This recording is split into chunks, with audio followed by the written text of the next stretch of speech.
Welcome to Gospel Commission. I hope you are blessed in the Lord today. Today we want to ask the question, why is it that people need to be saved? Why is salvation necessary?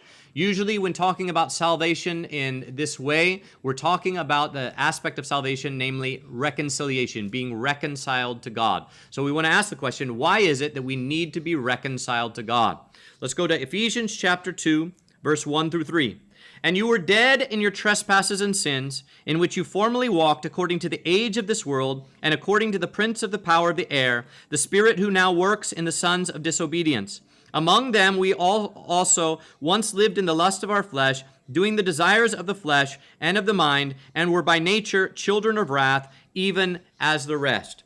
So we see here that there is a prince of the power of the air, namely Satan. He rebelled against God in the beginning. He desired that he would set himself up on the throne of God and that he would become God.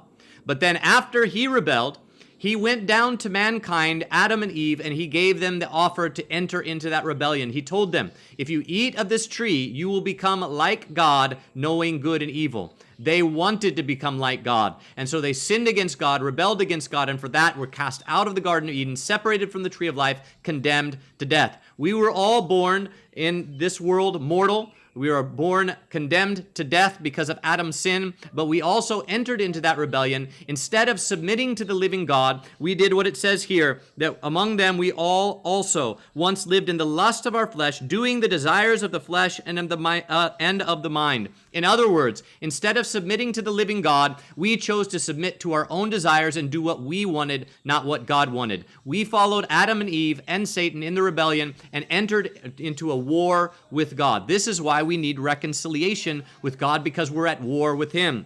But not only are we at war with him, but the Bible says in Nahum chapter 1, verse 2, it just gives a description of God. It says, the Lord is a jealous and an avenging God. The Lord avenges and is furious. The Lord takes vengeance on his enemies, and he reserves it for his adversaries. The Bible says very clearly, I believe it's in Psalm chapter 5, that God is angry with the wicked all day long. Maybe that's chapter 7.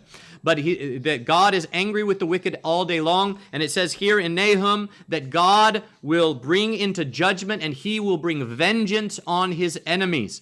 So my friend, this is why people need to be saved. Not only because they have rebelled against a good God, but because they have rebelled against a holy and a just and a vengeful and wrathful God, an angry God that hates rebellion and wickedness and will bring destruction upon it. So there needs to be reconciliation. People need to be saved because they are, as it said in Ephesians chapter 2, children of wrath. They're under the wrath of God because they are children of disobedience, living in rebellion against God. People need to be saved. They need to be reconciled to God.